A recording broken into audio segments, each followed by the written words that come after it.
story, which I need to do because you've now heard from a list of very exciting people, and you have no idea who I am and why I'm here, so I'm going to tell you why. I grew up in Mississippi. My parents are both from southern Mississippi. I'm going to tell you about my mom. My mother was a second grade dropout. Her parents got divorced, and no one really was paying attention to her. And she decided to stop going to school. And she used to go to a neighbor's house, Miss Gert. And when we were younger, we would have to go and visit Miss Gert. And we didn't understand why we had to go to this old lady's house. It smelled a little different. But my mom said, we have to go visit Miss Gert. And we would go every time we went to Hattiesburg. Well, one day my mother explained to us why we went to Miss Gert's house. My mother grew up in abject poverty. My dad likes to joke that he grew up on the wrong side of the tracks and she grew up on the wrong side of the tracks. Like her family's a family poor people made fun of. But my mother came from a family that had never finished high school. And she, in second grade, realized she probably wasn't going to do it either. But she would clean up for Miss Gert, and Miss Gert one day said, "Carolyn Hall, why aren't you in school?" And my mom explained she didn't have shoes, she didn't have the money for the bus. She gave a litany of reasons. Miss Gert said, "Carolyn, you need to go back to school. You're too smart to stop now." So my mom screwed her courage to the sticking place, and she took herself to third grade. And she walked in a little embarrassed because she was fairly certain they were going to hold her back. She would be the poor child with bad clothes, and now she'd be behind a year. But she walked into that school and took herself to the principal's office, and the principal opened the folder with her name on it. And there was a note from her second grade teacher who had passed away. And that note said, "If Carolyn Hall ever comes back to the school, pass her on. She's smart enough to keep going."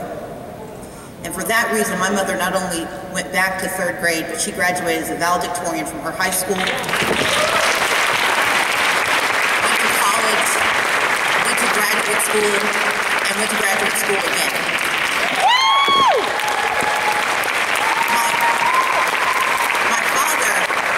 As I told you, was from a slightly more advantaged family. They were just a little poor, not a lot poor. My dad was a left-hand dyslexic, an African-American man in Mississippi when dyslexia just meant you were stupid. He was told by his teachers that the fact that he couldn't read was just a function of genetics and geography. And yet my dad taught himself to read, memorized his way through school, and he too graduated, the first man in his family to finish high school and go on to college. Now, I tell you that story, I'm proud of my dad too, but I tell you that story to tell you why I'm here today. I come from a family of miracles, where two people who found each other at the age of 15 have stayed together long enough not only for them to go on, but to produce 6 children who include 2 professors, myself, a state legislator, my younger sister who's now a nominee to be a federal judge, my brother who's a social worker, my other brother who's figuring out what he's going to be. Right. But 6 children who all went to college, and most of us went to grad school. We did it. We did it because my parents refused to believe what they were told. But more importantly, because people like Miss Gert believed what they couldn't see. Miss Gert didn't know my mom was as smart as she was. Miss Gert didn't know that that teacher had left that letter for my mother, but Miss Gert knew that what she saw had to be real, and my mother had to go on. My father didn't know that he had dyslexia, but he knew he was smart enough to not stop when the others told him he had to. And that is why I'm the Georgia House Minority Leader, because I believe that we will be blue very soon.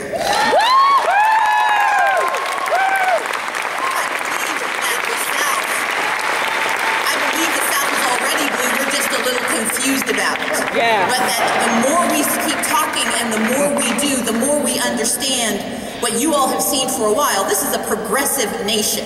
This is a progressive country, and the South is a part of that nation. We have been the bastion of learning too many hard lessons not to be the victors in the end. And I believe that in the South, that starting with Georgia, we are about to not only turn Georgia blue, but we're going to turn the South blue, and we're going to turn this nation blue, and we're going to make blue mean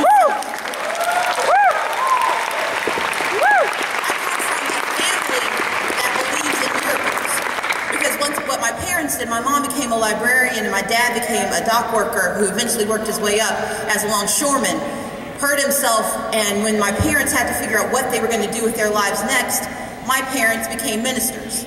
And if you believe that it's hard being a minister anywhere, imagine being a minister in southern Mississippi, where it's hard to believe that anything good will ever come. But my parents have taught us that no matter how little we have, there's always someone with less, and it's our job to serve them. And that's what Netroots is all about. This is a community that believes in the possibility of more. A community that believes in the possibility of the future, but we don't wait for the future to come. And as a Southerner by birth and by choice, I believe that the South is blue. I believe that what Michelle Nunn and Jason Carter are pushing for in this election is possible. More importantly, I believe in the 800,000 unregistered African American, Latino, and Asian voters who simply need to be asked to turn out.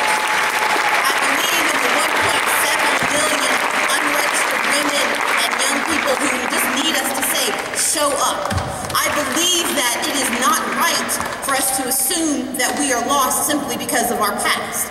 Because if past is a predictor, I wouldn't be here. I believe in the possibility of the South. But I'm here to tell you I need help. I'm here to tell you that what we have to do can only be done by having all of you engaged. I need you to do 3 things for me. First one is educate. Say educate. Educate. Education is important, and especially for us to have a progressive South, because too often we don't know what we've done. I'm a legislator, and I believe my job is to go back and do an autopsy at the end of each session and explain what we did to you and why. And I'm tired of doing autopsies. I'd like to start doing more diagnosis, and that requires a progressive legislature. I'm tired of explaining why in 2014, when we are facing one of the worst times still in the South in terms of unemployment, we decided to strip unemployment benefits away from bus drivers, from school bus drivers, take away the reproductive rights of women, and drug test the poor. That's what we decided, and just in case you missed it, we also decided to put guns everywhere and safety nowhere. That's Georgia. But I believe that if we educate our people about what's being done, they will start to change it. And this is a community that understands how that education happens. The right will tell a lie 1,000 times until it sounds like the truth. Exactly. The left will tell the truth one time, and when people don't say amen, we stop talking. Yes. But what Joel said is that we have to be our own media. We have to be the ones willing to educate and tell the truth. We can't simply whisper to each other or tweet each other about this cool thing we read or this terrible thing we heard about. We've got to not only tell each other, but we've got to tell other people. And if they are not listening, we have to go and find them. Because if we don't educate, they don't know. So first you have to do what?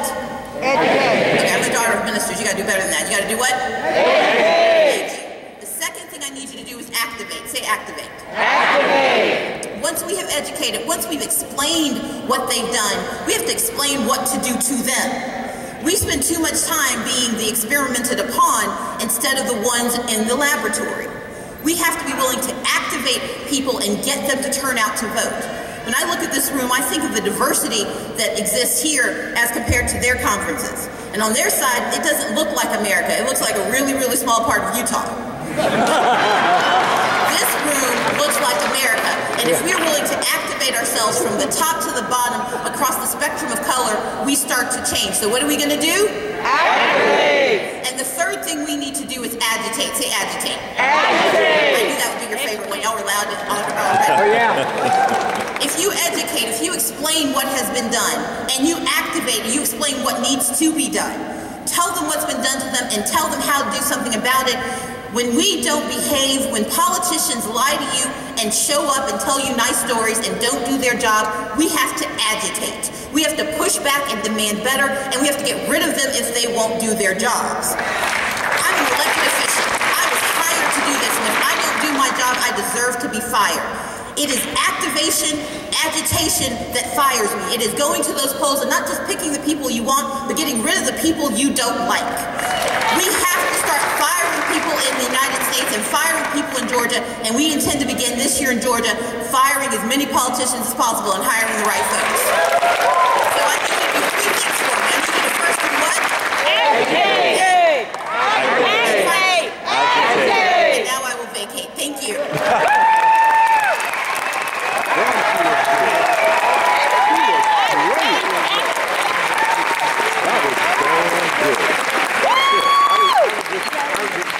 One thing for that last term. Which one? The one about